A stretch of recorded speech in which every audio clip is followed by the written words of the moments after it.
I, Gerald R. Ford, do solemnly swear. I, Barack Hussein Obama, do solemnly swear. I, Donald John Trump, do solemnly swear. I, Joseph Robinette Biden Jr., do solemnly swear that I will faithfully execute the office of President of the United States. That is a war that's dying to be settled. I will get it settled before I even become president. If I win, this war would be over within 24 hours because he would just give it up. The United States' presidential election process, a cornerstone of American democracy, has been a subject of intrigue and complexity since the nation's founding. Throughout the 59 elections, the system has delivered 46 presidents, each election bringing its own unique challenges and outcomes. Despite its significance, the intricacies of the US electoral process still needs to be clarified to many, both domestically and internationally. From the initial stages of party nomination to the final tally of Electoral College, the journey to the White House is multifaceted and often misunderstood. In this video, we aim to provide a comprehensive breakdown of the entire electoral process.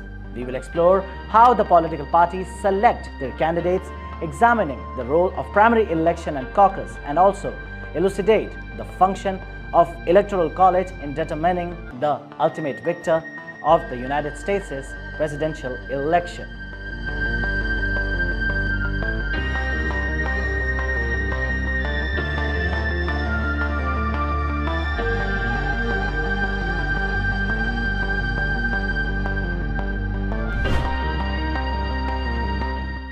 To start with, let's break down this process into three big steps.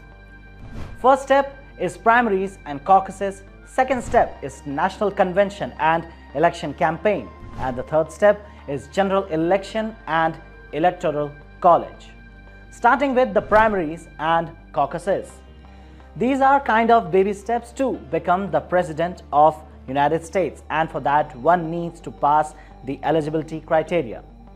Look, to become the President of United States, candidates must meet some specific legal requirements.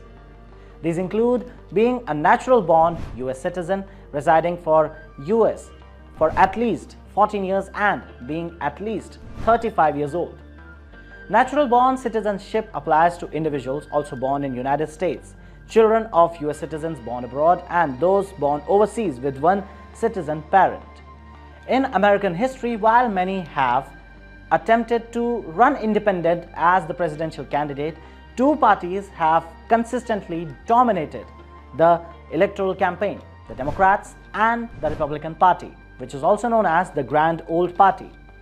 Most of the presidential candidates have emerged from these two parties only, sharing broad ideological similarities but differing on specific policy approaches. The path to presidency begins with candidates announcing their intent to run. They then embark on extensive campaign across the 50 states and Washington, D.C., engaging in rallies, communicative interaction, and also meeting with the local party leaders and party supporters. This process allows the candidates to build their base and then articulate their vision for the country. The campaign strategies also frequently involve critiquing opponents' policies inside the party and also their character.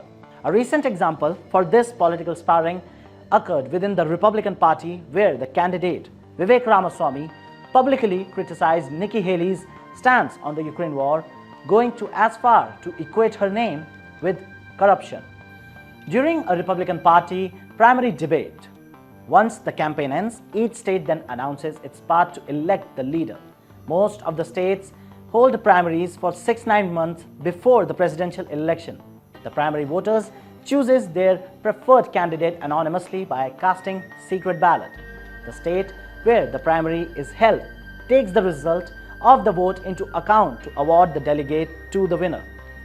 Parties often set the target for this too. Like for the Republicans, it's 1,215 delegates to win the nomination. Donald Trump in 2024 has got 2,243 delegates for this.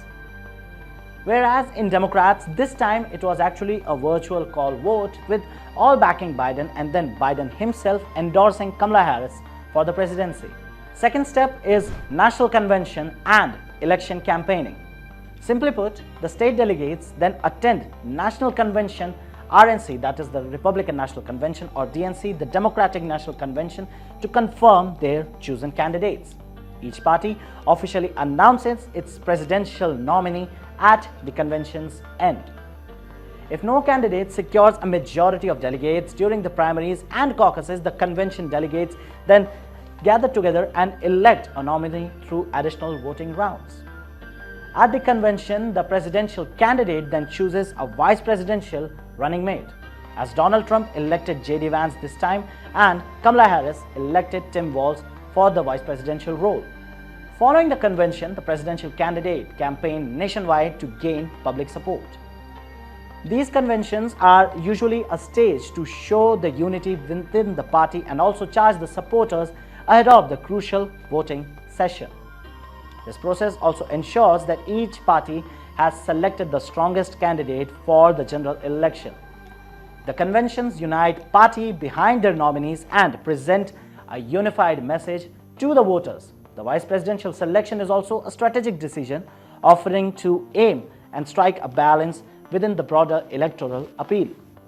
And then comes the next part, that is campaign mode, which resumes when both candidates along with their VP pick goes city to city for rallies, interviews, and also hold debate to prove who is more fit to lead the United States. And then comes the last and the most important part, general election and electoral college. Now here, as we stated before, it is the most important part, that is the election day.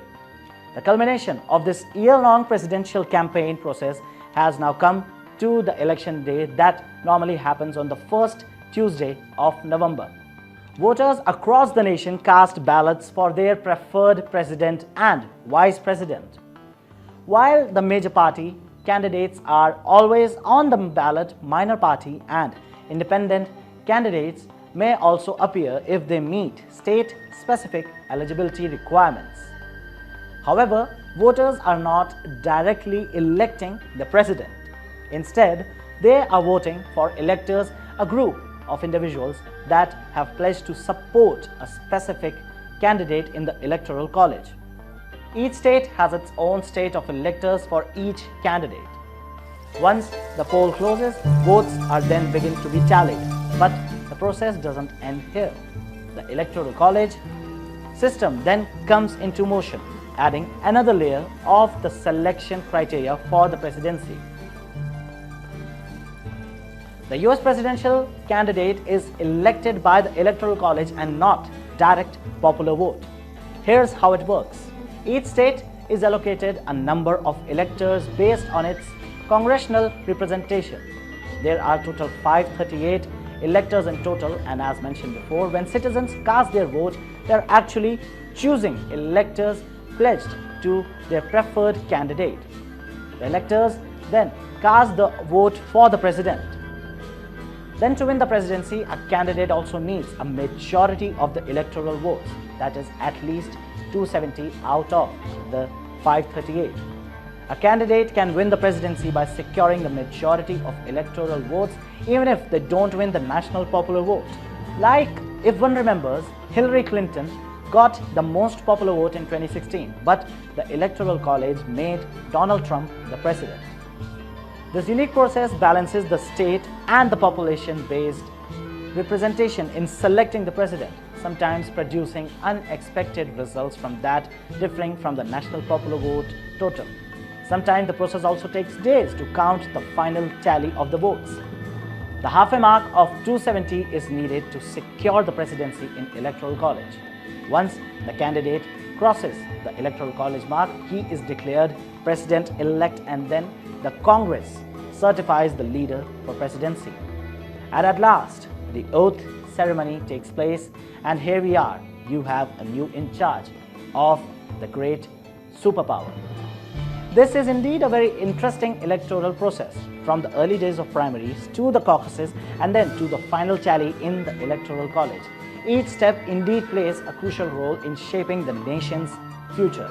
The system, while sometimes controversial, reflects America's unique blend of federal and state powers, and it also ensures that all the voices across the nation from diverse communities are heard in this selection process to the highest office. Now, as we look in the future of this election, it's clear that understanding this process is vital for every American citizen. Whether you are a first-time voter or a seasoned politician or a political observer, the presidential election remains a cornerstone of American democracy, a testament to enduring principles of representation and popular sovereignty. So do vote on 5th of November when this crucial moment arrives in your life. Don't miss out. Log on to oneindia.com for more updates.